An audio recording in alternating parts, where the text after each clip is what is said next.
Mitra kaum dangu wilujeng tepang dangu sareng acara matuh dongeng enteng. Mang Jaya sapara kanca baden raskeun hanca dongeng nu katunak carios nyambung judulna Talaga Hideung karya Kilipsa.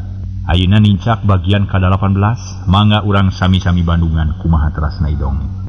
Sareng kumaha saterasna sabada pakuwu sareng Nyi Roro ditawan ku Nyi Puja. Nah kapenak manghanon teh si Sarmo ku Mang Karji sareng ku Mang Uhi di pilarianana. Mangga pikeun ngajawab ieu pertarosan urang sami-sami Bandungan dina ieu carios. Mangga nyangakeun.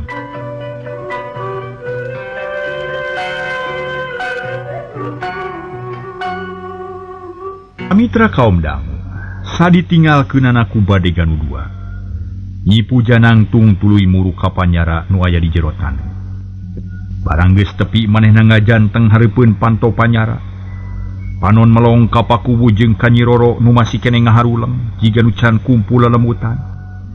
Supanta, anjeun betah cicing di dieu atawa henteu? Sanu rek betah cicing di imah setan. Kami mah leuwih suka paeh mun dibandingkeun jeung cicing di dieu mah. Rek naon datang ka dieu barina oge. Pakuwu kasar ngomongna panon molotot huntu kekerot. Mun kongang mah hayang nyiduhan bakat ku ijin. Tapi Nyi Puja kalah ka nyerengeh panon ngakiler ka Nyi Roro nu geus pias bakat ku sieun. Roro, sigan anjeun mah moal galaknya jiga bapak anjeun. Kumaha betah cicing di dieu? Pokna bari neuteub seukeut. Kuring mah teu betah hayang balik ka lembur. Naon perluna mamawa kuring ka tempat ieu? Anjeun eueuh ngaganggu ka kuring. Nyi Puja teu nemal deui. Ukur mesem bari ngaleos kajadian kitu teh matak jengkel jeung gergeteun buktina pakuwu nepi ka ngojeng ka ngadeuketan panto. Gep nyekel sarigzig panon mureleng ka Nyi Puja nu beuki jauh. Kurang ajar. Awewe geulis-geulis hatena jahat alah batan iblis. Naon perluna ngarem urang di dieu? Narek dijieun naon urang teh nya? Ceuk pakuwu bari ti peperket nyekel sarigzig nu kacida kuatna. Bapak, abdi mah hayang kaluar. Kurang wangsul ka lembur. Jadi dicaritakeun nyai. Da bapak ge sayang balik rek naon cicing di tempat iblis. Tapi kumaha tuh betahna ieu? Apan urang teh geus teu bisa walakaya dikerem di panyara nu sakieu kuatna. Jawab pakuwu bari ngareret gek diuk deui urut tadi ngajentul nangkep tuur. Urang kudu neangan akal Pak, kudu bisa kabur ti ieu tempat. Nyi Roro terus nyuluh. Harita teh para mitra ngajak kabur ka bapana. Sok sanajan hal eta teh kasebut mustahil sabab maranehanana teu boga ilmu nu cukup. Bener nyai, urang kudu ngagunakeun akal jeung pikiran. Pikeun ngabebaskeun diri tina ieu panyara. Tapi bapak teh penasaran hayang nyaho kana kajadian nu tumiba ka diri nyai. Nah kumaha panglana lalakon nyai bisa dibawa ku bangsa teh? Ieu lalakon nama Pak. Barabat dicaritakeun riwayat ti mimiti nepi ka danget harita. Atuh pakuwu meningah huleng manehna boga sangka anu kuat yen Mang Karji jeung Mang Uhi bisa lolos ti panyara terus maling anakna. Kurang ajar bangsa teh. Teh lah lain antep-antepeun. Tapi kudu kumaha mun geus kieu sabab urang geus eleh sagala rupana nyai. Abdi aya akal Pak. Kumaha nyai pek caritakeun ka inya? Upami awewe tadi kadi deui bapak ulah sasauran anu suganya. Kada api-api taluk we ka manehna. Tah ku jalan kitu muga-muga urang bisa kaluar ti ieu panyara. Upami tos kaluar ti dieu tangtos moal hese teuing pikeun kabur. Sabab moal dihalangan ku panto nu dikunci jidak ieu. Tapi pan urang canyaho kana sifat nu boga imah. Nah kumaha kaayaan manehanana? Oge teu nyaho rek dijieun naon atuh urang teh? Aka tarekah mah kumaha we Pak, nu penting mah ulah cicing teu puguh. Kada aya nu dipilampah. Perkawis hasil sareng henteu mah. Kumaha engke we da abdi ge teu acan tiasa nangtoskeun. Pakuwu ngahuleng. Ngalenyepan carita anu jadi anak barang dipikir dibulak-balik dibeuweung diutahkeun tetela aya benerna. Sabab sagala rupa ge kudu diakalan heula, kudu ditarekahan, kudu aya nu dipilampah. Bener nyai. Saduju bapak ge lah. Satuju mun kitu mah keun urang jalankeun. Nuhun atuh Pak, mugi-mugi we sing aya hasilna. Dirgunem catur kitu torojo Nyi Puja datang mawa cai 2 cangkir. Barang geus tepi ka hareupeun panto panyara tuluy jongko bari nyodorkeun cai tina sela-sela sarigsi. Kuring nyaho anjeun duaan lapar jeung hanaan. Sama meh ngobrol leuwih hade nginum heula cai ieu, sing percaya teu make racun. Ceuk Nyi Puja bari nuna cai dina cangkir dina belipan, dina papan. Leos ini teuy atuh pakuwu teh haneueuleuh. Lantaran tadina mah geus taki-taki rek ngajak nyarita, rek ngajalanan njalankeun rencana teh. Nyi Puja geus jauh. Sora reumpang geus teu kadenge. Pakuwu jeung Nyi Roro silih reret terus penteup kana cai. Apunten, neteup kana cai dina cangkir. Pakuwu boga pirasat yen eta cai matak ngaleungitkeun hanaan. Papa abdi mah hoyong minum. Ieu ti koro menigararing kieu. Tetelanna Nyai sing sabar jeung sing kuat. Di tempat can kanyahoan ku urang. Nah tempat hade atawa goreng. Atuh saja bati kitu tujuan pribumi can kategu. Nah naon maksudna pang nangerem urang di dieu. Tah kulantaran kitu hanang setik matahan we. Pikeun ngabelaan kasalamatan diri. Pakuwu ngahalangan hatena geus reueud rasa. Tapi Pak upami abdi hanaan teras-terasan lebih bahaya. Urang leuwih hade paeh kalaparan. Jeung tibatan paeh ku kakejaman batur. Sabab cai nu dina cangkir cang tantu cai asli nu bisa ngaleungitkeun rasa hanaan. Tah kulantaran kitu si sabar heutiknya. Ajeng teh kumaha atuh? Sakumaha geus dicaritakeun tadi. Urang duaan kudu api-api taat ka manehna. Nyarita ulah kasar jeung sugal sangkan manehna percaya ka urang duaan. Ayo cai urang baekeun kana tani. Ceuk Pakuwu bari kop kana cangkir. Dicopot duanana blok dibahekeun ka pojok. Atuh cai teh teu aya nu diinum da kalah dipiceun cangkirna dituna deui dina urut tadi cep jempe. Kocapkeun para mitra sadaya. Nyi Puja sakumaha biasana. Mun meunang mangsa nu anyar sok nyadiakeun cai nu geus mere jampe pikeun meruhkeun jiwa mangsana. Biasana mun cai eta geus diinum saha bae ge bakal nurut ka manehna moal aya basa ngalawan atawa baha. Cai nu disadiakeun geus dibikeun ka Pakuwu jeung ka Nyi Roro, tapi teu diinum. Saterusnya Nyi Puja nyadiakeun kadaharan, sarua make jang jawokan pikeun meruhkeun jiwa mangsana sangkan salilana nurut ka manehna. Tanggeus sayagi manehna ngomong sorangan. Aing untung sabab ayeuna boga bujang mojang nu geuli. Dibarengan ku bapana. Aing namahan badega pikeun ngabantu kana usaha-usaha nu kudu dijalankeun ku aing. Muga-muga we si Supanta gede gunana. Satarek di eusian aji kawedukan sangkan awakna leuwih kuat jeung nurut ka aing. Sakedeung deui aing baris kawasa di wewengkon. Lemur-lemur nu deukeut di daerah ieu kudu tunduk ka aing. Kitu pok-pokan teh jadi tetela. Nyi Puja boga maksud anu mandiri nu can kanyahoan kudu sejen. Sanggeus nyarita kitu dahareun nu geus diwadahan tuluy dibawa ka Panyara. Rek dibikeun ka Pakuwu jeung ka Nyi Roro. Barang jol duanana keur dariuk pagigir-gigir katempona bangun alum kawas geus terap pangawasa ti Nyi Puja. Supanta, Roro, geus seubeuh nginum teh. Mun kurang menta deui nya ka kuringna, moal burung dibere sacukupna. Ceuk Nyi Puja. Bari terus nundaan dahareun ka jero Panyara, diponcor-poncorkeun tina sela-sela saricig beusi. Atur nuhun Nyai. Bapa teh geus wareg. Moal nyuhunkeun deui. Jawab Pakuwu hormat jeung sopan ngaraha teh Nyi Puja lee. Tetela aya gunana sabab Nyi Puja nyangka yen mangsana geus katerapan pangawasana. Geus moal galak jeung linghas pasti nurut kawas nu enggeus-enggeus. Nya heugat ari kitu mah. Rek dahar heula bisi lapar. Mangga Nyai hatur nuhun nanging samemeh bapa neda. Sejatu maros heula ka salira. Nasaha jenengan teh sareng saha di dieu teh atuh? Pakuwu tumanya api-api canyaho. Ngaran kuring mah Nyi Puja. Di dieu ngan tiluan jeung Mang Kardi katut Mang Uhi teu kudu sieun atawa salempang sabab kuring mah teu boga niat jahat atuh. Teh geura dalahar ngarah beuteung teu lapar teuing. Hatur nuhun katampi kateda pisan. Nanging moal kaneda bapa teh sok isin upami ditinggalikeun teh.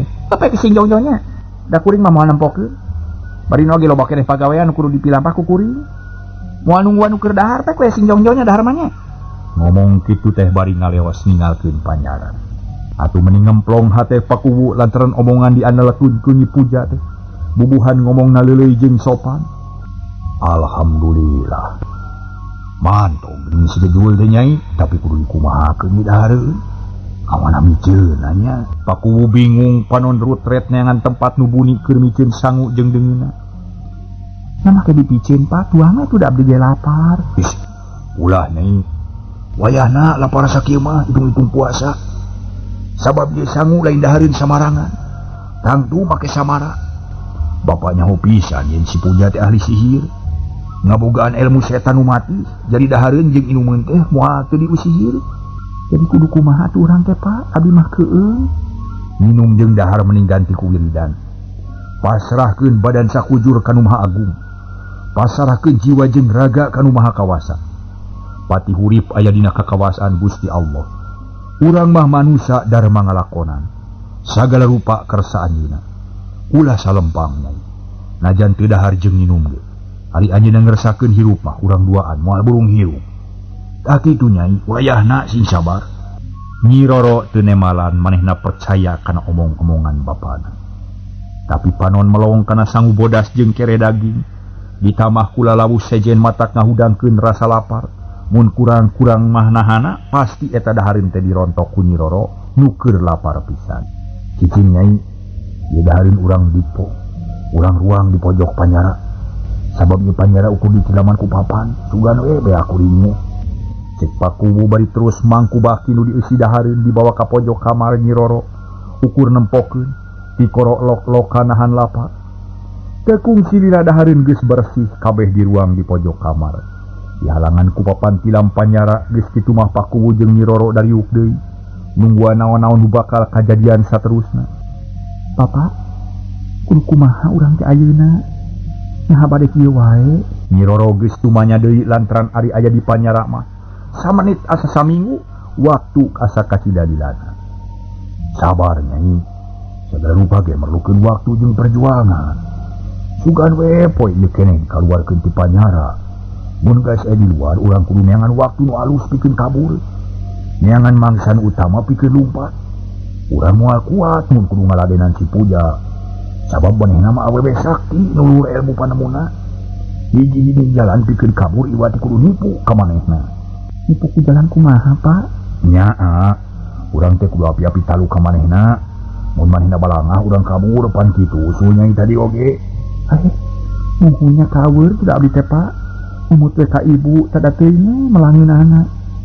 Moal burung teu damang balas mikiran abdi. Mangkaning tadi oge kakuping jejeritan minta tulung mi asa nongtoreng we dina cepil. Cek Nyi Roro bari ngusap ceulina. Kalangkang beungeut indungna nu menemongan jelasna keur ngaganggu kana pikiranana. Soal eta mah Bapa ge ngarti, sabab Bapa sorangan ge inget ka lemur atuh, sarta inget ka inung hidup. Tapi teu kudu jadi pikiran. Bisi ngaganggu kana rencana, ayeuna mah sing sabar tawakal we. Sing kuat nahan cocoba sangkan bisa balik deui kalayan salamet. Pakuwu teu weleh ngabeberah kana hate Nyi Roro. Jep jempe deui duaan maralong kaluar ngarep-ngarep Nyi Puja nu can datang bae. Tapi ka isuk para mitra sadaya Nyi Puja teu moal-moal. Atuh puguh sapeuting jeput teh disiksa ku tiris jeung reungit anu napu. Pakuwu jeung Nyi Roro teu bisa sare lantaran teu ari ku nepakan reungit. Kira-kira pukul 8 beurang kakara Nyi Puja teh ngelol deui mawa saking leutik jiga rek maehan tawanan.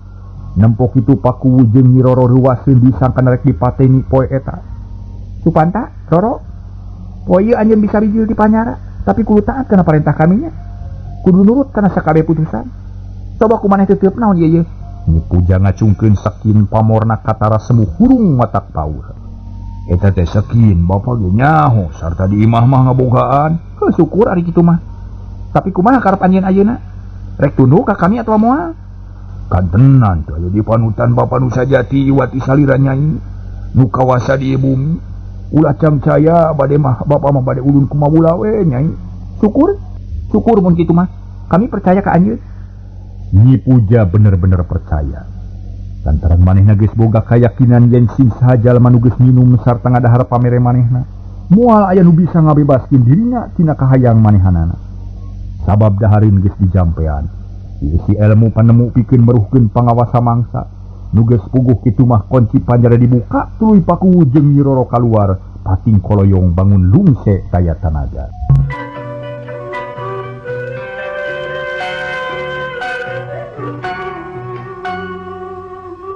Para mitra anu mulia nu sami-sami ngabandungan ieu dongeng. Atuh barang geus aya di luar harita teh Nyi Puja tuluy nyarita. Tuturkeun kami. Unyuk sumanga nyai. Berarti luan laleumpang ngajugjug ka rohangan tengah. tekung silila geus dariuk kalayan tenang kubu jeung anakna dihanap Nyi Puja diuk dina kursi. Supanta, Roro, nah anjeun geus nyaho rek dikumahakeun anjeun duaan. Ampun Nyai Bapa teh teu terang. Ngan Nyai salira anu uninga mangga nyangakeun bade didamel naon atuh Bapa teh. Ceuk paripaosna nyangakeun beuheung teuk-teukeun suku genteng belokeun. Bade dibeureum bade dihideung kumaha Nyai nyangakeun. Bapa mah bade ulun kumaha mula. Anjeun rek dijieun badega nu katilu. Purang ngajaga imah jeung popola di dapur. Sabab badega kami nu dua diutus pikeun nyusul musuh nu geus kumaha wani ngajorag ka dieu.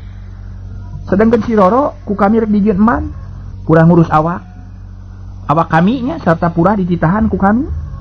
Kudu bisa ngamandian, kudu bisa milih pakaian jeung nyiseuhan. Tak itu maksud kami teh Supanta. Kumaha sanggup? Nyi Puja bari netep kana beungeut pakubu. Kawas nu hayang sidik kana isi hatena. Sejang ngiringan Nyai, teu langkung pangersa Nyai. Nuhun. Tapi kumaha pamadegan maneh Roro? Sami abdi geus sejang ngiringan. Moal kumaha wantun baha. Syukur ari kitu mah. Yu ayeuna urang ini ka talaganya. Sabab maneh duaan kudu dilokat heula dina cai talaga. Sangkan salamet jeung jauh tina kasakit. Moal gering salilana aya di dieu. Atuh saja batik kitu mun maneh duaan geus mandi di talaga kasakten jeung pangabisa bari tambah. Nu bakal gede manfaatna pikeun sararea. Yuk tuturkeun kami. Nyi Puja bari jung nangtung ngajat init ka talaga. Talaga herang tapi maksud nu sanya nama manehna rek mepes amarah dua jalma sangkan teu aya niat barontak jeung teu aya niat kabur ti eta tempat sakumaha nu geus dijalankeun sabiasana. Kalayan teu loba catur. Bering tiluan arinit ka talaga herang rek ngajalankeun sakumaha ceuk omongan Nyi Puja tadi. Padahal pakubu jeung Nyi Roro geus tatan-tatan rek kabur. Atuh bari leumpang teh gawena rarat reret neangan jalan pikeun pilumpateun. Kumaha carana ieu? Nataragal wae atuh boa di ala atawa dibongohannya. Sabab mun teu aya teu ayeuna moal aya dikasempetan pikeun kabur ieu. Ceuk hate pakubu bari ngareret ka anakna nu direret Surti. Sabab geus asak badami ti peuting mula mun aya kasempetan moal rek dilalaborakeun.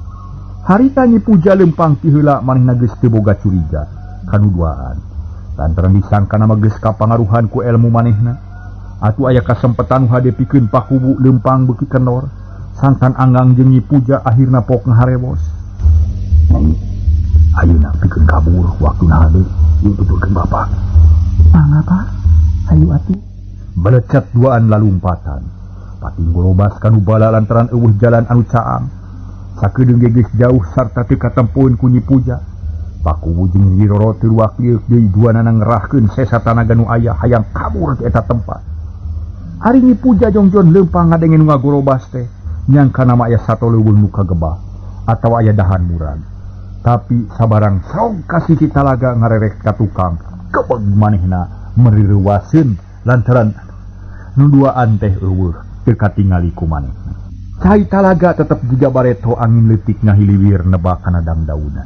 Pating arulang jiga nu ngagupayan manuk-manuk recet di sarada bangun anu gumbira naker. Silih tempas jeung baturna. Dina kaayaan kitu para mitra Nyi Puja ngahulang jiga nu kasimat. Panon rarat reret nempoan kaayaan sabudeureun talaga. Kaget nu taya papadana lantaran dua jalma nu disangka geus lindeuk bukti nama beteueuh teu kanyahoan ka mana ngaleos. Kurang ajarnya. Nah kamana si Roro jeung si Supanta teh ha? Kalabur atawa kumaha? Namun sababna bisa kejadian kieu? Palang siang geus teu mati ajian aing teh nya. Da biasana mah mun manusa geus minum jeung ngadahar ajian aing pasti nurut mulai nu baha. Tapi kamana ari si Roro? Nyi Puja gegelendeng. Ngagelendeng ka diri sorangan. Kudu leumpang balik deui ka imah tapi di setengahing jalan manggih tapak urut nu kabur. Malah manemporungkun koneng gede ge rebah tapak ditubruk nu lumpat. Atuh ku tanda sakitu Nyi Puja geus bisa neguh ye Nyi Roro jeung pakubu teh kalabur ti palebah deui. Sanyahoeun ka aing meureun. Tabuktina make jeung kumaha wani kabur sagala rupa kurang ajar si hayang diwarah meureun nya. Cek Nyi Puja ngabijilkeun sakin sarta teu tatapasini deui langsung diguratkeun kana lemah nyieun buleudan kira-kira sagede nyiru. Geus kitu nenggerak bumi bari nyarita. Jagat ratu jagat menak, aing nu kawasa, hantang, hantung, hantigong, hantraweli. aya dina kepulan ai. Si Roro jeung si Supanta minta cicing di wewengkon Talaga Herang. Beli nai jarang bumi 7 kali. Geus kitu sakin disesepkeun ka jeroeun. Efekna leos tilit bangun tenang rek nyusul anu kalabur. Belah wetan harita aya nu lumpat duaan menit teu sirikna sagala didupak bakat ku hayang gancang. Rang-rang garing katincak pating beletok kalakai pating saleor jiga nu ngaruruhu. Nitah gagancangan kanu keur lumpat ngarurusuh para mitra. Nitah gagancangan kanu keur lumpat. Eta dua jalma taya deui Iwati Nyi Roro jeung Pakubu. Nu geus jauh ninggalkeun Nyi Puja tapi aneh lumpat teh kawas teu boga tujuan. Sabab kalaka ngurilingan Talaga Herang. Teu cepet muru kalemur jigana bae hal ieu teh teu karasaeun ku maranehanana.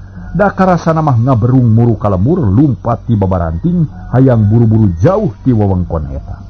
Akhirna para mitra, Pakubu jeung Nyi Roro ngarasa capek sarta ceuk pamikirna. Lumpat teh geus jauh. Atuh lumpat teh beuki ngenoran tungtungna jadi leumpang ngalenghoy bali calangap. Napas kerep bani ngahegak. Esa ngagarajag sakujur awak. Alah, cukup sakitu ge Nyai. Sigana mah geus jauh urang teh. Moal kasusul ku si Puja. Tapi kade sing waspada. Lantaran manehna saki bisi ngabongohan ka urang.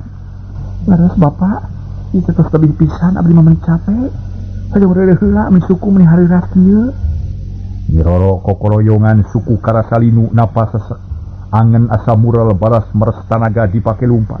Tungtung nareg eureun langsung ngudup rukripu. Diuk dina jukut anu empuk teu kuateun lumpat deui. Aduh. Eureun Nyai capek dah. Bapak ge menilung sakieu nya. Sakieu ge untung keneh bisa lumpat bari jeung lapar. Lamun teu aya sumanget mah. Leumpang ge ripuh Bapak teh. Cek Pakubu ge diuk bari ngusap kesang dina tarang. Ambekan kerap semu eungap. Sajongjongan jempe teh aya nu nyarita masing-masing hatena nyipta-nyipta kaayaan dipuja. Nu tangtu bakal keheuleun mun geus nyaho yen mangsana kabur. Teu bisa diparentah ku manehna. Eureun teu bisa lila lantaran sieun kasusul ku musuh. Pakubu ngajak init deui atuh najan lungse ge Nyi Roro maksakeun leumpang. Rarampeolan jigarek namru. Pakubu ngalelemu hate anakna. Dibere sumanget sangkan bijil deui tanaga anyar. Sing sabar we Nyai. Lantaran mun hayang bebas mah urang teh kudu meres tanaga jeung pikiran. Sangkan hasil nu dimaksud. Keun ayeuna mah teu kudu lumpat, da geus yakin jauh ieu teh. Geus jauh. Tapi Pak najan geus jauh ge urang teh ulah lalawora. Bisi musuh mudag manten. Jalan nu di seorang kudu milihan nu baruni supaya teu katirieun ku musuh. Tah kaditu Pak. Nyi Roro nunjuk kanu barala. Maksudna mah sangkan teu babari kapangi ku musuh. Tapi Pakubu teu panujueun sabab munyorang nu barala bakal leuwih lila di perjalanan nu hartina mere kasempetan ka musuh pikeun nyusul leuwih gancang. Salah atuh. Lamun nyorang jalan nu bala mah sabab sajabana ti hese teh lumampah moal bisa gancang. Sedengkeun urang teh kudu buru-buru ninggalkeun daerah ieu samemeh kapangi ku musuh. Tah kitu Nyai. Nya mangga tuh Pak, tapi ka mana ayeuna? Nyi Roro ngaraneg. Tuh kaditu tuh. Urang nyerang lengko beta ngarah kadituna manggih tegal nu rata babari pikeun lumpat sok Nyai teu heula. Nyi Roro leumpang deui dituturkeun ku Pakubu duaan laleumpang bari teu waleh luak lieu bisi aya musuh nu ngudag. Tapi tetela teu aya aman matak gede hate jeung sumanget. Panon poe beuki lila beuki luhur panasna meuni morere. Ngan untung kaupahan ku hiliwirna angin leutik nimulkeun hawa seger kanu duaan. Atuh teu ripuh teuing najan panas poe oge tetep aya tanaga pikeun leumpang ngajugjug ka lembur. Akhirna panon poe suruh. Nu duaan masih keneh aya di perjalanan sarta can aya tanda-tanda rek tepi ka lembur. Nu disorang asa anger bae. Dileuweung nu pinuh ku tatangkalan. Tatangkalanana jarangkung gede. Dina hate Pakubu geus mimiti ngarasa heran lantaran leumpang teh geus lila pisan tapi can tepi kanu dijugjug. Herannya, nah jadi jauh jalan teh palang siang nyasap ya Nyai. Apaan basa loba batur mah di dieu teh kalembur teh deukeut teu kungsi setengah poe ge sarta teu lila-lila teuing. Tapi nah ayeuna jadi kieu ye. Geus rek sareupna can keluar ti leuweung. Beuk cilaka ye. Kumaha atuh nya Nyai? Cek Paku bari luak liuk neangan jalan nu lidi tapi kalah kabeuki teu wawu, jalan nu disorang teh aneh. kakara harita nincak ka palebah.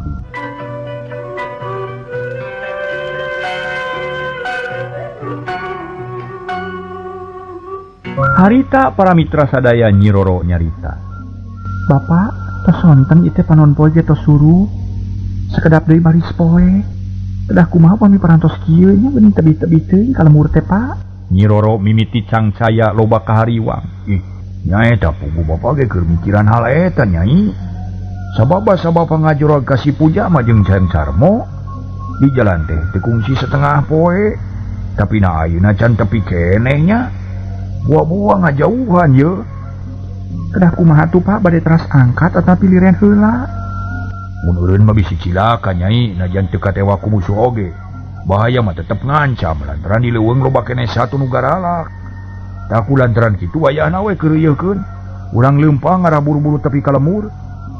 Mangga abdi mah sejang ngiringan, tapi nah teh nyasab gitu Pak. Henteu ari nyasab mah. Lantaran bapak ge apal kana kaayaan di daerah ieu mah. Moal naon-naon jika nama moal aya basa nyasab.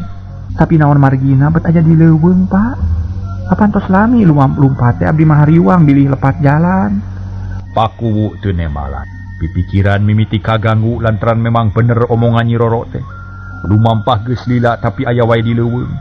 Atuh jajantung pakuwu beuki ratung petunggulan kamalang jeung kahariwang mimiti ngagoda kana pikiran. Sok sieun nyasab atawa salah tujuan. Sato-sato leuweung mimiti kadenge reang. Malah mati kajauhan kadenge sora maung nu gagauran.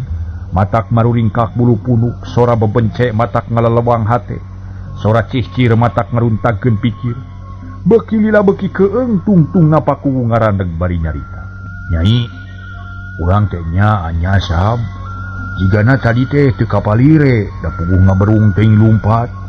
Teu rarat-reret ka jalan nu bener. Kumaha mun geus kieu nya naon kudu dipilampahnya. Pak abdi mah keung eta sora maung meuni tinggal laur Pak. Sora aja ge mata kelewang. Kumaha urang teh mangkani wangi Pak. Sing sabar heula nyai. Sugan we aya pitulung ti Nu Maha Kawasa. Duaan pating haruleng teu puguh nu dipikiran. Pakuwu kacidang ngenesna lantaran leupas tina genggeman Nyi Puja bet asup ka tengah leuweung nu mata keung. Dina kaleuwihan ti bingung akhirna duaan ngajaran tul di dinya. Teu lemek teu nyarek ukur galecok dina hate. Nganaha-naha kana dirina sorangan. Nyi Roro sumamat ka ibuna dina hate sarta kacipta dina sawanganana. Ibuna bakal leungiteun da puguh geus lila teu balik-balik. Akhirna di wetan hibar ku pajar dibagiakeun ku manuk saeran anu beger. Silih tempas jeung baturna beuki beurang beuki caang. Manuk sejen reang di sarada bari pating erat celog dina dahan-dahan kai. Pakuwu jeung Nyi Roro kacida bungahna lantaran beurang teh. Teu sieun teuing. Mun aya sato galak teh mah moal hese teuing lumpat. Atuh jung duaan narangtung. Mak boga maksud rek nuluykeun lalampahanana. Bapak, ka mana atuh jalan nu leres teh Pak? Nabet aya di dieu nya. Nyanyi ayeuna mah puguh ye sabab aya panon poe keur patokan. Lemur urang teh aya di kaler. Tang teu mun rek balik teh kudu ka ditutup. Yuk urang leumpang deui meungpeung isuk. Ngarah teh tepi ka imah. Cek pakuwu bari nunjuk ayeuna mah hareup-harepan daratang deui. Tapi abdi mah lapar ieu beuteung meuni murilit menta eusi. Cik ningali tuangeun atuh Pak naon we nu sakira tiasa ditenda. Nyi Roro ngusap beuteungna nu memang geus 2 poe teu manggi dahar. Urang bari leumpang we susuganan manggi cangehgar atawa peucang di jalan. Urang teh wah keur dahareun atawa susuganan aya buah anu ngeunah atawa aya pupucukan nu matak jagjag kana awak. Wayahna we nyai. Braduanana laleumpang deui. Ngan ayeuna mah teu bisa gancang lantaran asa lalungse kurang tanaga. Tetempuan teu pati awas awak kotor baju saroeh balas ti kakarait kana cucu. Bari leumpang teh pakuwur warawel kana pupucukan tuluy di daharan keur tama lapar. Ulah murilit teuing peujit. Nyi Roro ge nya kitu kapaksa ngadaharan pupucukan sangkan ulah langlayeusieun. Kira-kira wanci rumangsang beras ka sisi talaga. Nu dipayungan ku tangkal kiara gede. Pakuwu jeung Nyi Roro meninga jenghok lantaran tempat eta teh kamari geus kaciri basa bareng jeung Nyi Puja. Ari ayeuna bet katincak deui puguh we mata kreuwas. Sajongjongan mah duanana teu aya nu bisa nyarita, ukur colohok bengong bakat ku bingung. Keur kitu torojol aya nu datang hiji mojang lenjang jeung geulis, pakaian bersih beungeut cahayaan. Suraseuri ka Nyi Roro kawas nu geus wawuh. atuh puguh we Nyiroro beuki sieun bulu punduk pating puringka. Bapak eta saha jeung ti mana datangna? Kalang siang Ipri nu nipu jeung ngabobodo ka urang, Pak. Kade pasing waspada. Nyiroro muntang kana leungeun bapana panon melong ka eta mojang. Bener Nyai kudu hati-hati. Nah betaya wewe di dieu nya. Saha manehna teh jeung rek naon nyampurkeun ka urang. Haros atuh pabilih Ipri nu sok ngaganggu ka manusa. Nyai, anjeun teh saha jenengan jeung naon sababna aya di dieu? Cek Pakubu bari melong. Ka eta mojang dibarengan ku jajantung nu ratu lantaran asa aneh aya mojang geulis di tengah leuweung. Eta mojang ngadeuketan lengkahna pondok sarta sukuna jiga teu napa. Kuring mah aja datang rek mepelingan ka anjeun duaan. Lamun hayang salamet ulah kumawa ngalantok ka ieu tempat. Cigera indit sarta ulah kumawa ngadeuketan cai talaga. Kitu jawab eta mojang. Ngomong bentes jeung mata kaharti ngan maksudna teh kumaha da teu puguh mimitina. Pakubu ngarasa panasaran hayang nanya nu leuwih jelas, tapi eta mojang kaburu init muru talaga. Bujubar kana cai lep teuleum teu muncul deui. Waktosna seep.